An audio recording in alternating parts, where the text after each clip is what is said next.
నమస్తే, welcome to స్వతంత్ర. నేను మురళి. ముందుగా హెడ్లైన్స్ చూద్దాం. జిల్లాల పర్యటనలకు రేవంత్ శ్రీకారం.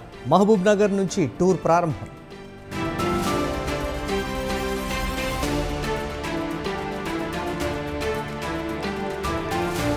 విద్యా వ్యవస్థపై ప్రభుత్వం నిర్లక్ష్యం. సీఎం రేవంత్కు హరీష్ రావు లేఖ.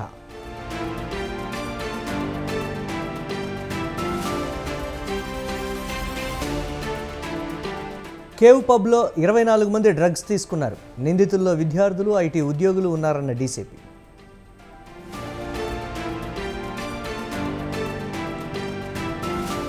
జనసంద్రమైన పూరీ నగరం. జగన్నాథ రథయాత్ర ప్రారంభం.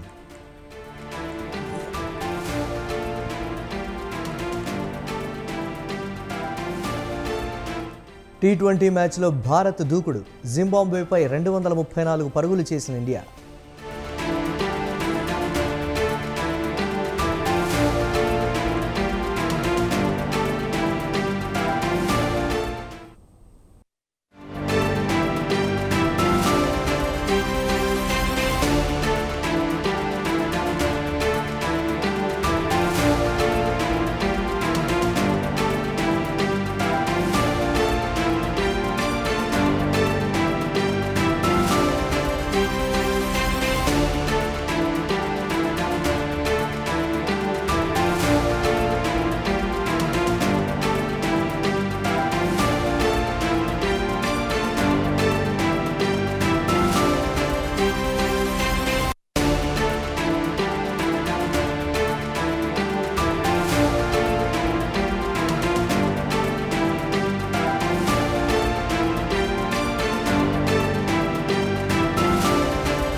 రాష్ట్ర ప్రజలకు ఉచితంగా ఇసుకను అందించడానికి రంగం సిద్ధమైంది. దీనికి సంబంధించిన విధి విధానాలు రూపొందించిన ప్రభుత్వం రేపటి నుంచే ఈ విధానాన్ని అమల్లోకి తీసుకురానుంది.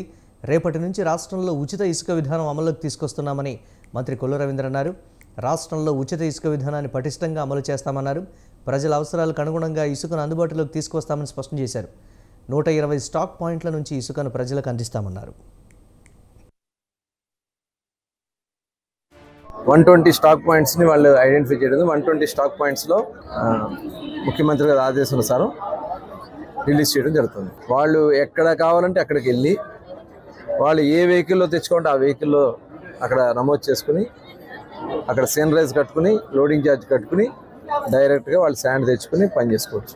గత ప్రభుత్వంలో అయితే ఆన్లైన్లో కట్టాలి, వాడు ఎప్పుడు పిలుస్తాడో తెలీదు, బ్లాక్ మార్కెట్లో ఎత్తుకోవాల్సినటువంటి పరిస్థితి వచ్చేది. 475 రూపాయలు టన్ ఇసుక 470 రూపాయలు కొనుక్కోవాల్సి వచ్చిన పరిస్థితి వచ్చింది. మళ్ళీ ట్రాన్స్పోర్టేషన్ అన్నీ ఎక్స్ట్రా. కానీ ఇవాళ ఒక్క పైసా కూడా ప్రభుత్వం వసూలు చేయకుండా ఫ్రీగా శాండ్ ఇస్తూ ఉంది. కన్స్ట్రక్షన్ ఇవాళ చాలా వేగవంతంగా పరిగెట్టడానికి చాలా దాదాపు 43 లక్షల టన్నుల శాండ్ ఇవాళ అవైలబుల్గా ఉంది.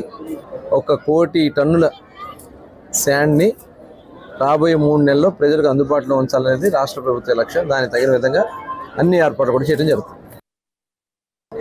120 స్టాక్ పాయింట్స్ని వాళ్ళు ఐడెంటిఫై చేయడం.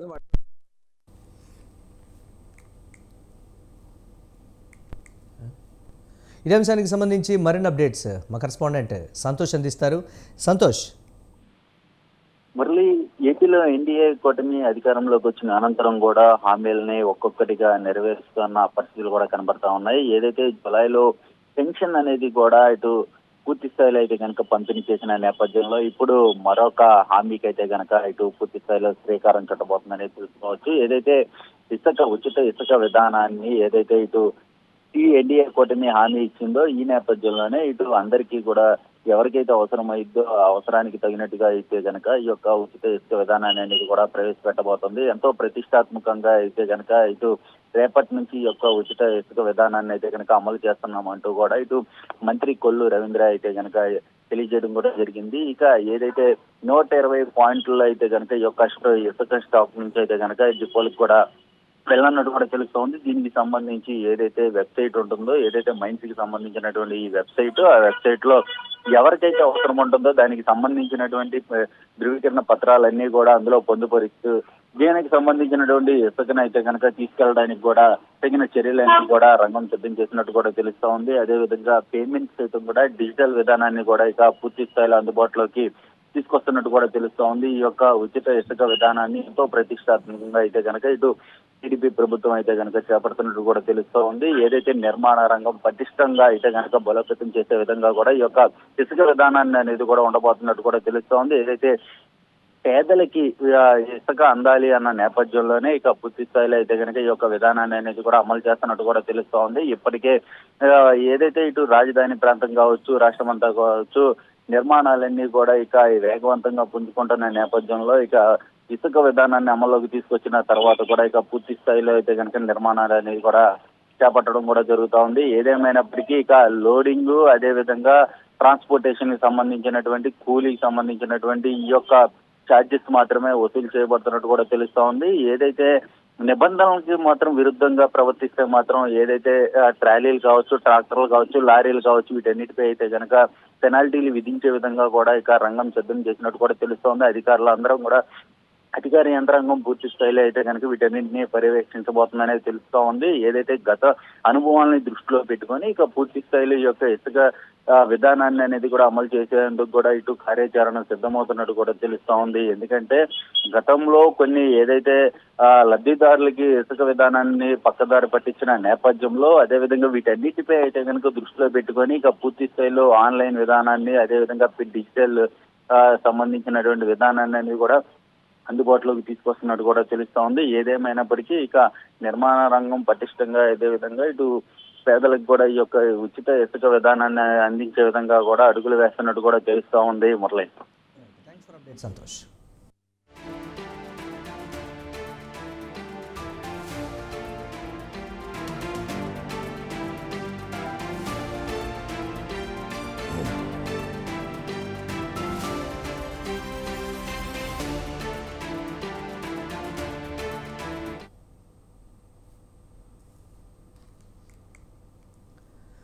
ఎన్టీఆర్ జిల్లాలోని అల్ట్రాటెక్ సిమెంట్ పరిశ్రమలో బాయిలర్ పేలిన ఘటనపై ముఖ్యమంత్రి చంద్రబాబు అధికారులను అడిగి వివరాలు తెలుసుకున్నారు. బాధితులకు అండగా నిలవాలని ఆదేశించారు. ప్రమాదంలో గాయపడిన వారికి మెరుగైన వైద్యం అందించాలని సూచించారు. ప్రాణాపాయ స్థితిలో ఉన్న వారికి మెరుగైన వైద్యం అందించాలన్నారు. ఘటనకు గల కారణాలపై సమగ్ర నివేదిక ఇవ్వడంతో పాటు బాధ్యులపై చర్యలు తీసుకోవాలని అధికారులను ఆదేశించారు. బాధిత కుటుంబాలకు కంపెనీ నుంచి పరిహారం అందేలా చూడడంతో పాటు ప్రభుత్వం నుంచి కూడా సాయం అందిస్తామని చంద్రబాబు ప్రకటించారు.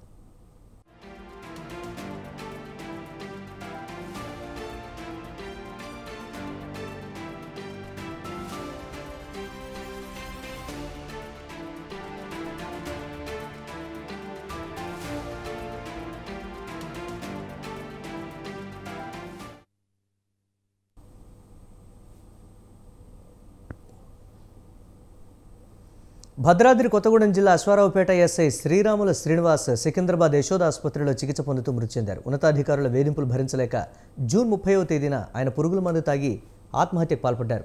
స్టేషన్ నుంచి కారులో వెళ్లిన ఆయన పురుగుల మందు తాగి ఆత్మహత్య యత్నం చేశారు. ఈ విషయాన్ని ఆయన ఫోన్ చేసి కుటుంబ సభ్యులకు చెప్పడంతో హుటాహుటిన ఆసుపత్రికి తరలించారు. అయితే పురుగుల మందు తాగడంతో శరీరంలోని కిడ్నీలు సహా పలు అవయవాలు పూర్తిగా దెబ్బతిన్నాయని వైద్యులు వెల్లడించారు.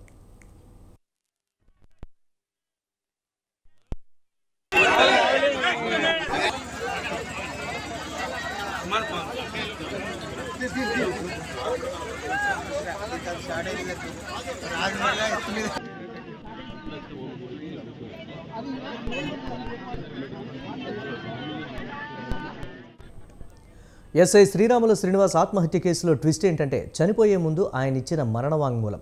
అశ్వారావుపేటలో గత కొన్ని నెలలుగా జరుగుతున్న వాస్తవాలను బయటపెట్టారు. కానిస్టేబుల్స్ సన్యాసి నాయుడు, శేఖర్, సుబాని, శివనాగరాజు కుమ్మక్కై స్టేషన్కి కొత్తగా వచ్చిన ఎస్ఐలను తమ గుప్పెట్లో పెట్టుకుంటున్నారని ఆరోపించారు. ఈ నలుగురు కానిస్టేబుల్స్, ఇంటెలిజెన్స్ కానిస్టేబుల్ కలిసి మీడియాకు లీకులు ఇచ్చి ఎస్ఐని బెదిరింపులకు గురి చేస్తున్నారని ఎస్ఐ శ్రీనివాస్ వాంగ్మూలాలు వెల్లడించారు. వీరికి స్థానిక సిఐ కూడా వంతపాడి తనను మానసికంగా ఇబ్బంది పెట్టారని ఆరోపించారు.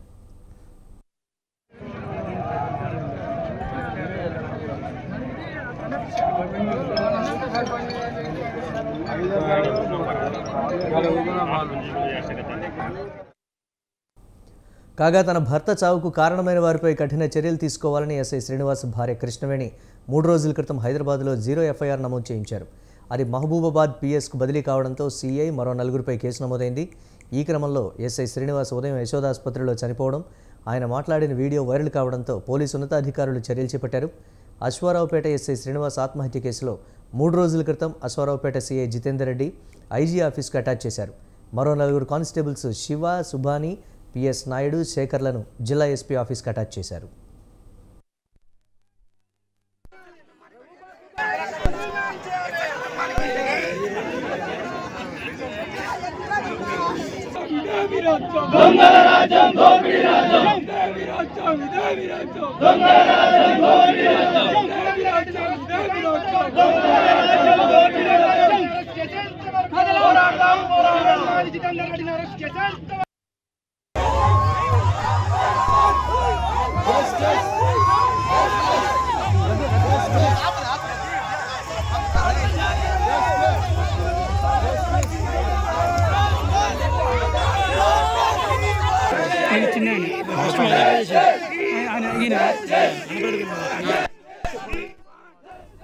మరోవైపు ఎస్ఐ శ్రీరాములు శ్రీనివాస్ ఇంట్లో మరో విషాదం నెలకొంది. ఎస్ఐ మరణ వార్త విని గుండెపోటుతో అతని మేనత్త రాజమ్మ మరణించింది. దీంతో రాజమ్మ స్వగ్రామమైన నర్సంపేట నియోజకవర్గం దుగ్గొండి మండలం నాచినపల్లిలోనూ విషాద ఛాయలు అలుముకున్నాయి.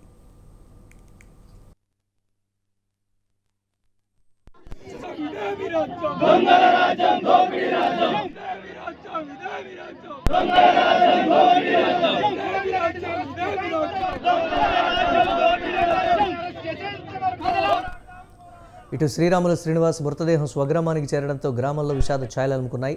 మృతదేహాన్ని రోడ్డుపై ఉంచి గ్రామస్తులు, బంధువులు ఆందోళనకు దిగారు.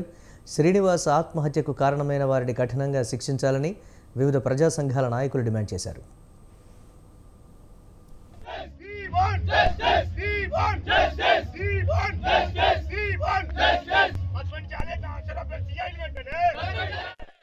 చరిత్ర ఈరోజు ఈ ప్రభుత్వంలో ఉన్న అనే విషయాన్ని తెలియజేస్తూ ఇక్కడ నుంచి దేశం లేదు హైదరాబాద్లో ప్రభుత్వం దిగరావాలి విషయాన్ని చరిత్ర ఈ ప్రభుత్వంలో ఉన్న అనే విషయాన్ని తెలియజేస్తూ ఇక్కడ నుంచి దేశం లేదు హైదరాబాద్లో ప్రభుత్వం దిగరావాలి విషయాన్ని దళిత బిడ్డ శ్రీరాముల శ్రీనివాస్ అశ్వారావుపేట ఖమ్మం జిల్లా ఎస్ఐగా విధులు నిర్వర్తిస్తూ వారి ఉన్నతాధికారుల యొక్క వేధింపులు, మానసిక ఒత్తిళ్లు భరించలేక తన ఉన్నతాధికారులకు చెప్పినా వ్రాతపూర్వకంగా 3 నెలల నుంచి అనేక ఫిర్యాదులు చేసినప్పుడు కూడా తనకే మళ్ళీ ఉన్నతాధికారులు కూడా న్యాయం చేయక మెమోలు ఇచ్చినటువంటి దానిపైన వారు పురుగుల మందు దాగి ఆత్మహత్యకు ప్రయత్నం చేశాడు వారం రోజుల క్రితం. ఈరోజు ట్రీట్మెంట్ తీసుకుంటూ వారు మరణించడం చాలా బాధాకరం. కాంగ్రెస్ పార్టీ ప్రభుత్వం చెప్పింది ప్రజాపాలన సామాన్యులందరికీ రక్షణ ఉంటుందని చెప్పి, నిందితుల కోసం ఫ్రెండ్లీగా ఉండడం కాదు, బాధితుల కోసం ఫ్రెండ్లీగా ఉండాలని చెప్పిండ్రు. ఇవాళ శ్రీరాముల శ్రీనివాసు మీ డిపార్ట్మెంట్లో పనిచేస్తున్నటువంటి సబ్ ఇన్స్పెక్టరు ఒక దళిత బిడ్డ ఇవాళ నిందితుడా బాధితుడా? ఇవాళ పోలీస్ డిపార్ట్మెంట్కు ఆదేశాలు ఇచ్చి హోంశాఖ నిర్వహిస్తున్న ముఖ్యమంత్రి రేవంత్ రెడ్డి గారు సమాధానం చెప్పాలి. దళిత బిడ్డ శ్రీరాముల శ్రీనివాస్. సమయం లేదు మిత్రమా, ఇది ఓ సినిమాలో పాపులర్ డైలాగ్. తెలంగాణలోని రేవంత్ సర్కార్కు ఇప్పుడు ఇది సరిగ్గా అతికినట్లు సరిపోతుంది. అవును, పంటల రుణమాఫీకి నిధుల సమీకరణలో నిజంగానే అంత సమయం లేదు. రోజులు చకచకా సాగిపోతున్నాయి. ఆగస్టు 15లోగా ఎట్టి పరిస్థితుల్లోనూ రుణమాఫీ చేస్తామని చెప్పిన ప్రభుత్వానికి పట్టుమనే 40 రోజులు కూడా టైం లేదు. మరి ఆలోగా ప్రభుత్వం అంచనా వేస్తున్నట్లుగా 40,000 కోట్ల మేర నిధులు సమకూరుతాయా అన్న ప్రశ్నలు తలెత్తుతున్నాయి.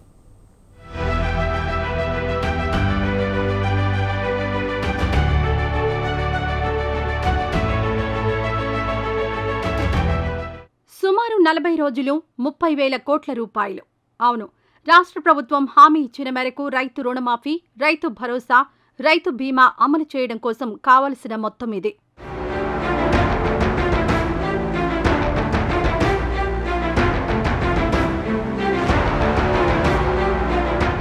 తెలంగాణ అసెంబ్లీ ఎన్నికల వేళ కాంగ్రెస్ పార్టీ తరపున హామీ ఇచ్చిన మేరకు ఒక్కో పథకాన్ని అమలు చేస్తూ వెళ్తోంది రేవంత్ రెడ్డి సర్కార్. ఇందులో భాగంగా ఇప్పటికే రైతు రుణమాఫీ అమలు చేసేందుకు ప్రణాళికలు సిద్ధం చేస్తోంది రాష్ట్ర ప్రభుత్వం. ఏది ఏమైనా ఆగస్టు 15 నాటికి 2 లక్షల్లోపు ఉన్న పంట రుణాల మాఫీ చేస్తామని ఇప్పటికే పలుమార్లు స్పష్టం చేశారు సీఎం రేవంత్ రెడ్డి. ఇదే విషయంపై అధికార విపక్షాల మధ్య మాటల యుద్ధం కూడా గట్టిగానే సాగింది. సవాళ్లు ప్రతి సవాళ్ల పర్వం నడిచింది. అయినా కానీ ఎక్కడా తగ్గేది లేదంటూ బదిలిచ్చింది తెలంగాణ ప్రభుత్వం.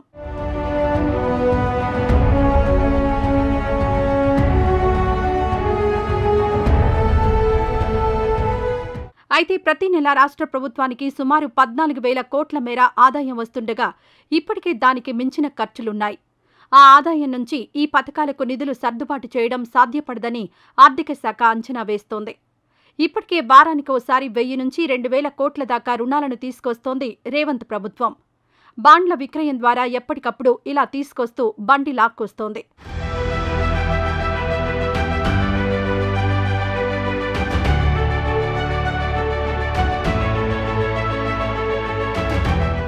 అయితే ఓవైపు రైతు రుణమాఫీతో పాటు పంటల సాగు సీజన్ ఇప్పటికే ప్రారంభమైంది. దీంతో రైతు భరోసా పథకం కింద పెట్టుబడి సాయాన్ని అన్నదాతల బ్యాంకు ఖాతాల్లో జమ చేయాల్సి ఉంది. సెప్టెంబర్ నాటికి ముగిసే ఈ సీజన్లో రైతు భరోసా కింద ఒక్కో ఎకరానికి 7,500 రూపాయల చొప్పున జమ చేయాల్సి ఉంది. ఈ పథకానికి కనీసంగా ఎంత లేదన్నా 5,000 కోట్ల రూపాయల మేరైనా తక్షణం అవసరమని ప్రభుత్వ అంచనా. అలాగే ఆగస్టు 13లోగా 30 లక్షల మందికి పైగా రైతన్నలకు జీవిత బీమా కల్పించే రైతు బీమా పథకానికి 1,500 కోట్లకు పైగా ప్రీమియం సొమ్మును ఎల్ఐసికి రాష్ట్ర ప్రభుత్వం చెల్లించాల్సి ఉంది.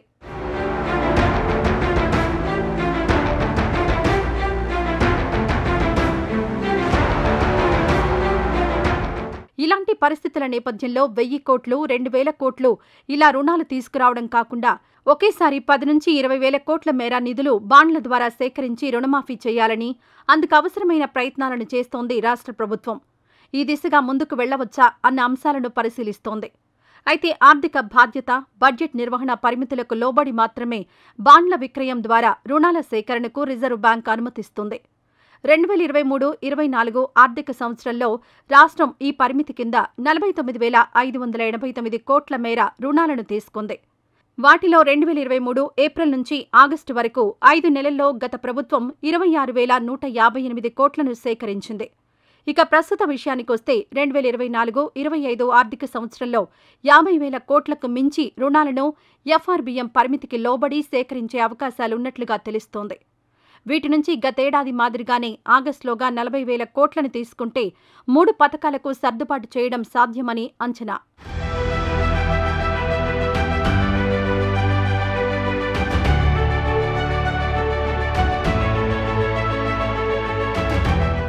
ఇక బాండ్ల రూపంలో రాష్ట్ర ప్రభుత్వం 2024 ఏప్రిల్ నుంచి ఇప్పటి వరకు 10,000 కోట్ల వరకు సేకరించింది. వీటితో కలిపి ఈ ఏడాది కింద వచ్చే కోటాలో 10,000 కోట్లు అవుతుండటంతో మరో 30,000 కోట్ల రూపాయలను ఆగస్టులోగా తీసుకునేందుకు ఆర్బీఐ అంగీకరిస్తుందా అన్నది ప్రశ్నార్థకంగా మారింది. ఒకవేళ ఈ విషయంలో ఆర్బీఐ ఒప్పుకోకపోతే ప్రత్యామ్నాయ మార్గాలను అన్వేషిస్తోంది రేవంత్ సర్కార్. ఈ క్రమంలోనే కార్పొరేషన్ ప్రస్తావన వస్తోంది.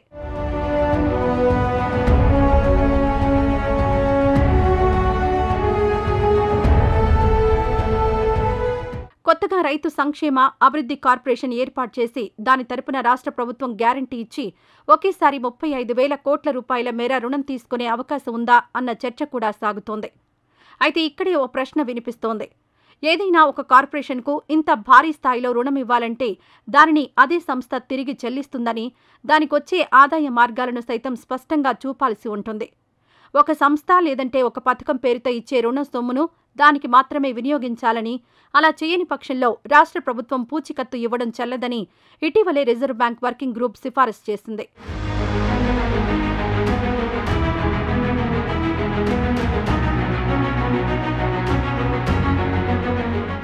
ఒకవేళ ఏవైనా అనుకోని ఇబ్బందులు తలెత్తితే రేవంత్ సర్కార్ ముందున్న మరో ప్రత్యామ్నాయం భూముల తనఖా.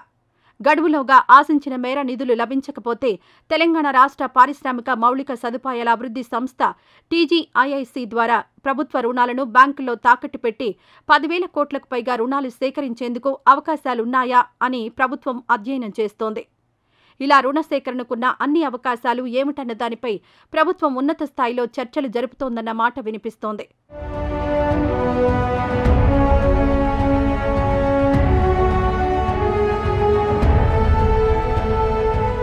అన్నీ అనుకున్నట్లుగా జరిగితే రుణ సేకరణ సాధ్యమైనంత త్వరగా పూర్తి చేసి మాఫీ సొమ్మును బ్యాంకులకు జమ చేయాలని భావిస్తోంది తెలంగాణ ప్రభుత్వం. జూలై 15 నుంచి మొదలుపెట్టి ఆగస్టు 15లోగా దశలవారీగా తొలుత 50,000 లోపు, ఆ తర్వాత నిధుల లభ్యత ఆధారంగా 75,000, అనంతరం ₹1,00,000 ఇలా కొంత పెంచుకుంటూ పోవాలని భావిస్తోంది.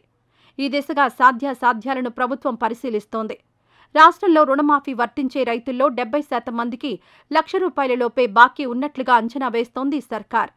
ఇలాంటి వారందరికీ తొలి దశలో మాఫీ చేసి మిగిలిన వారికి విడతల వారీగా ఆగస్టు 15లోగా జమ చేస్తే ఎలా ఉంటుందన్న చర్చ కూడా ఒకటి విస్తృతంగా ప్రభుత్వంలో జరుగుతున్నట్లుగా ప్రచారం సాగుతోంది.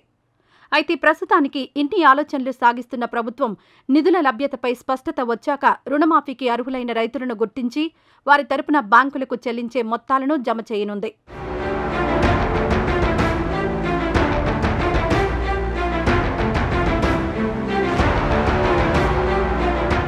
మరి ప్రభుత్వం ఆశిస్తున్నట్లుగా రుణాల సేకరణ విషయంలో రిజర్వ్ బ్యాంకు నుంచి ఆశించిన మేర సాయం తెలంగాణ ప్రభుత్వానికి అందుతుందా? ఆగస్టులోగా 40,000 కోట్ల రూపాయలు సమకూరుతాయా అన్నది ఆసక్తి రేపుతోంది.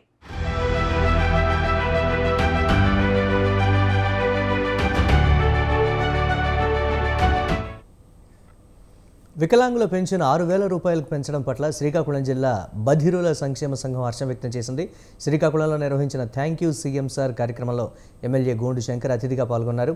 చంద్రబాబు తమకు ఇచ్చిన హామీని నెరవేర్చారని బధిరుల సంక్షేమ సంఘం రాష్ట్ర కార్యదర్శి ఉప్పలపాటి నర్మజ కృతజ్ఞతలు తెలిపారు. ఈ సందర్భంగా బధిరులు రక్తదానం చేశారు.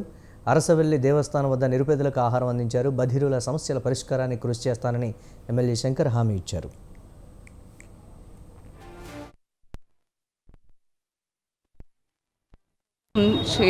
చేయాలనుకున్నాము ఈరోజు 7వ తారీఖు. ఎందుకంటే 3,000 ఉన్న పెన్షన్ని 6,000 చేశారు.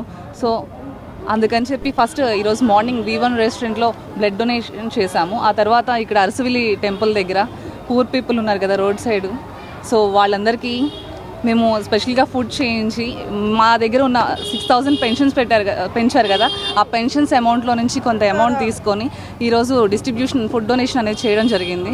ఈరోజు ఈ కార్యక్రమం జరిగిందంటే గత ప్రభుత్వంలో 3,000 పెన్షన్ నుంచి ఇప్పుడు 6,000 చేశారు కాబట్టి వాళ్ళు సీఎం గారికి థ్యాంక్స్ పాదాభివందనాలు చెప్పారు. అలాగే వాళ్ళ కృతజ్ఞతల కోసం వాళ్ళు పెంచిన పెన్షన్ని విరాళంగా ఇచ్చి ఈరోజు డొనేషన్ కార్యక్రమాన్ని చేశారు. వాళ్ళ నమ్మకాన్ని సీఎంగా నిలబెట్టారు కాబట్టి ఈరోజు వాళ్ళు మనస్తత్వాన్ని అందరూ బయట పెట్టుకొని నిజస్వరూపాన్ని బయట పెట్టారు. అలాగే ఎమ్మెల్యే గారి చేతుల మీదుగా బ్లడ్ డొనేషన్ కూడా చేశారు. Thank you CM sir. Siddipet జిల్లా రంగనాయక సాగర్ కట్టపైన యువత బైక్ స్టంట్లతో రెచ్చిపోతున్నారు. వారి సరదా స్టంట్స్తో సామాన్య జనం వెన్నులో వణుకు పుట్టిస్తున్నారు. బైక్లను గాల్లోకి లేపుతూ ఇతరులను భయాందోళనకు గురిచేస్తున్నారు. వారి ప్రాణాలతో పాటు ఇతరుల ప్రాణాలకు హాని కలిగించే విధంగా స్టంట్స్ చేస్తూ ఉండడంతో ప్రజలు ఆగ్రహం వ్యక్తం చేస్తున్నారు. ఆహ్లాదకరమైన వాతావరణంలో సరదాగా కాసేపు కుటుంబంతో గడిపేందుకు వచ్చేవారికి ఇబ్బంది కలిగిస్తున్నారని వాపోతున్నారు. బైక్ స్టంట్లు చేస్తున్న వారిపై ఉన్నతాధికారులు కఠిన చర్యలు తీసుకోవాలని ప్రజలు కోరుతున్నారు.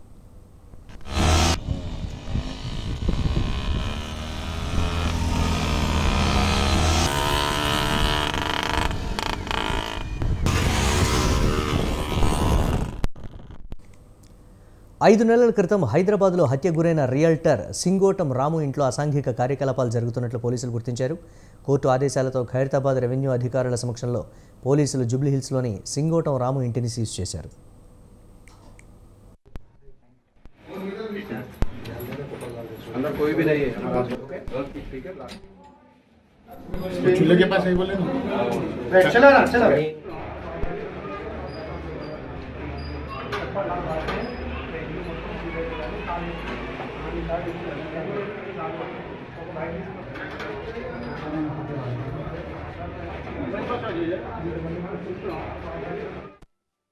ఇంతకుముందు ఇక్కడ కొంచెం ఏదో ఇల్లీగల్ యాక్టివిటీస్ అవుతున్నాయి అని చెప్పేసి ఇంతకుముందు ఒక ప్రొసీజర్ జరిగింది.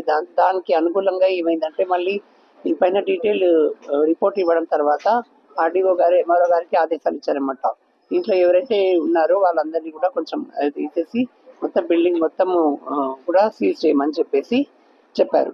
ఎందుకంటే దీంట్లో కొంచెం వేరే ఇతర ఇల్లీగల్ ఆస్పెక్ట్స్ జరుగుతున్నాయని చెప్పేసి మనకు కంప్లైంట్స్ అవి రావడంతో మళ్ళీ కూడా ఇది సీజ్ చేయాలి. ఇక్కడ ఇల్లీగల్ యాక్టివిటీస్ ప్రాస్టిట్యూషన్ జరుగుతున్న ఉద్దేశంతో ఒక రిప్రజెంటేషన్ ప్లస్ ఏదైతే కేసు పూర్వపరాలను బట్టేసి ఒక రిపోర్ట్ని మేము కన్సర్న్డ్ ఆర్డీఓ గారికి పంపించడం జరిగింది. పంపించిన తర్వాత పూర్తిగా పూర్వపరాలు ఇంటి యొక్క ఓనర్ యొక్క స్టేట్మెంటు ప్లస్ పోలీసు యొక్క పరిశోధన వివరాలన్నీ తెలుసుకున్న తర్వాత సీజింగ్ ఆర్డర్ ఇవ్వన్నారు. సీజింగ్ ఆర్డర్ ఇచ్చినారు. దీంట్లో ఈ బిల్డింగ్ మొత్తం సీజింగ్ ఆర్డర్ ఇచ్చినారు. అదేవిధంగా ఇక్కడ ఉండే ఆక్యుపైయర్స్ ఎవరైతే ఉన్నారో వాళ్ళందరినీ కూడా ఖాళీ చేపించేసి సీజ్ చేయమని మన ఆర్డీఓ గారు సెక్షన్ 18 ప్రకారం పీటా యాక్ట్ ప్రకారం ఉత్తర్వులు జారీ చేస్తే బిల్డింగ్ని సీజ్ చేయడం జరిగింది. ఇవి ఇప్పటి వరకు అప్డేట్స్. కీప్ వాచింగ్ స్వతంత్ర.